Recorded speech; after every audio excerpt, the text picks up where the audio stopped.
career pathway that we explored for this lesson was public safety, and we thought we would just take the idea of police officer, something within law enforcement. We know that San Bernardino High School has this pathway, so we want our kids to know they don't have to attend just the high school that's in our boundaries, but they can go to another high school, and that they would be excited to do something with public safety. The students got hooked on this theme prior to school even starting. We had crime scene tape out in front of the room. We had the crime scene investigation truck out in the front. There was a police officer, full uniform, standing in the room. So right when we got the students, they came through the crime scene and they see this van standing there where there's a real live crime that had happened. My laptop was stolen from the Friday that we left all the way through the holiday weekend. Something happened to it. I left it at school. We trashed the desk, and the students walked into that and they believed it was real until the press conference. So you guys have all been chosen because you show that you have an ability to help us out. You are going to tell me and help me. I don't have any officers available right now. As you know, you live in this city. It's a very busy city. We have police officers busy everywhere. So what we're going to do is, the laptop was here on this desk when it was last seen, and obviously looks like somebody's been in here. I brought one of my ID techs. Her name is Rhonda. It was very important to have the lieutenant from the police department as well as his ID tech so the students could see what the possibilities are out there. I would take pictures showing all areas of it to show the condition of it that I found it. And then I'll do closer pictures of the actual scene and the areas of interest, like showing that this is ransacked. I'd show that the laptop is missing here. So once we explained to them their job, what the lieutenant was doing here, and he spoke with them, then I think they really got hooked into the idea that they had a job to do and a problem to solve, and that they were responsible for that. And when you put responsibility on the students and your expectations are high, they all rise to meet it. The students that have trouble with discipline and tend to be disruptive in class, we had 0 discipline problems this week because they were constantly engaged, and I think they felt they were responsible in their group to help each other, that no one had to do this by themselves, and they understood that they were tasked with something serious, and they really rose to the occasion. And I think just setting the scenario and engaging them and hooking them right away, that set the tone for the whole entire week, and they really rose to the occasion. Once the students had logged all of their photograph pieces of evidence and every evidence that they had, or all the evidence that they had collected, the students actually read a scenario that described the prior days to the crime happening. We wanted them to look at all the information and then do a sequence of events, a timeline. And in that timeline, they had to refer to 5 different sources, from different schedules, from office staff to custodian staff, who has a key to the room, video information, daily schedules, so they can compile all that information to deduce what happened and to come up with this timeline or sequence of events to understand when the crime could have occurred. I put Mr. A came in at 4:25, then asked a question. No. On the 3rd day in the afternoon, we created questions to interview our suspects. Prior to the kids actually asking the suspects, we also wanted to kind of talk about body language and how you can read that and kind of know what they're thinking and feeling inside just by observation, pure observation. This is a defense mechanism that we just have. It's just nature to do this. You might do something with your hands. Thank you for raising your hand. Kiaje? Or you might do what you did earlier, curl your hair. Okay, play with hair is one. But a lot of people wouldn't do that. Yeah, but it depends on the person. For me, if I'm nervous, then I play with my hair, and I don't know if anybody else does. I play with my necklace. That's why I have necklace. Okay. The part of questioning the suspects involved a lot of communication because it was verbal and nonverbal. So not only were they listening to what the suspects were saying and writing down the information, they were having to infer and deduce what they were saying. Is this a lie or is this a truth? Does this make sense with the evidence that I have?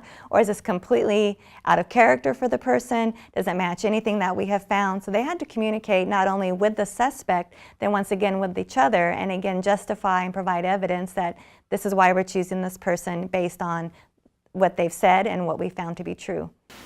What shoes do you normally wear with your jeans?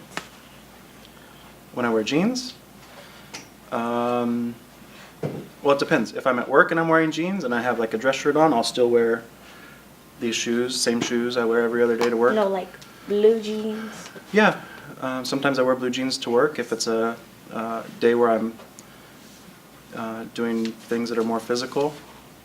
Okay. You know how you say you have tennis shoes, right? Yeah, I have tennis shoes. And I was wondering, what kind do you have? Skechers. That'll be it for me. Okay, thank you. Look at Mr. Majors. Look how in the middle, how right here, it doesn't go all the way through because you would see the line under there. But this one has this. Yeah, And it doesn't have that. They may have been wearing different shoes. That's what I You was should have asked how many pairs of shoes do you have? No, Do you have it in your classroom like what kind now of or shoes something? do you have? Oh, we shouldn't ask you. Show them the picture. Like, do you have shoes like this? Does it match the bottom of these? But we did it. The students actually had to create a narrative based off of all the evidence and as well as the scenario and just everything that they had seen since they entered the crime scene. We had started this prior to the lieutenant coming in, and then when the lieutenant got there, he actually got into our room, he read our students' police reports and started asking them other leading questions. Let's start with what we talked about over there, and then we'll kind of go down. What kind of evidence do you have? You've just mentioned some stuff that was circumstantial stuff. We have a shoe print, size 11 tennis shoe, Diet Coke bottle with fingerprints, open mint case with fingerprints also, south side. Oh, we already knew that, probably south side of Essence class desk.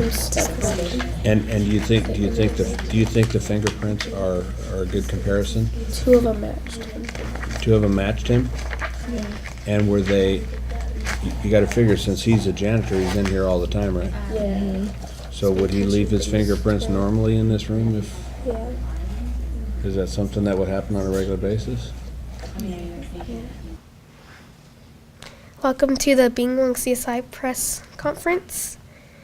On Tuesday, January 20th, 2015, at approximately 08:57 hours, we arrived at 1250 East 9th Street, San Bernardino, California, 92410 in E100.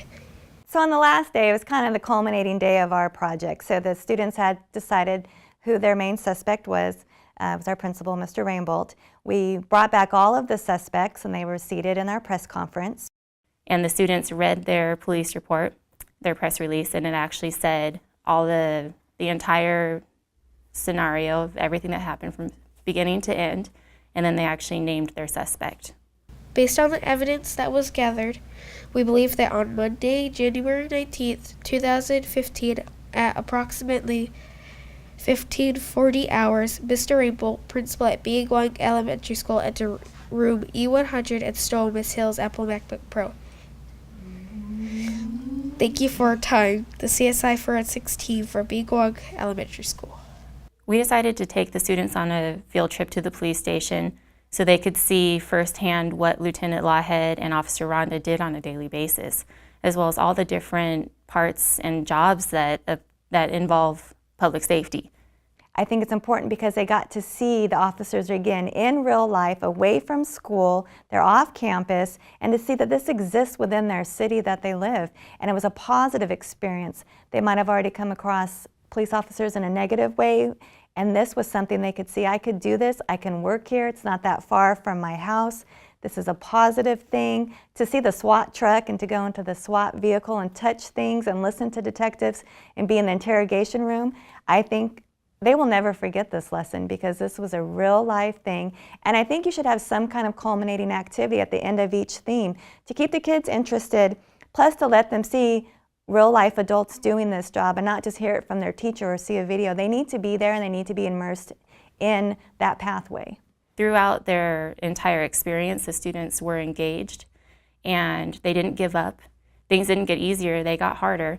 So we started incorporating all the critical thinking and collaboration, communication, and the creativity from the very, very beginning.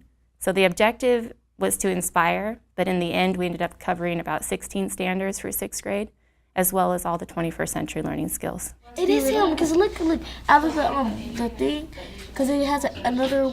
He just flipped upside down. You can't pick the wrong person.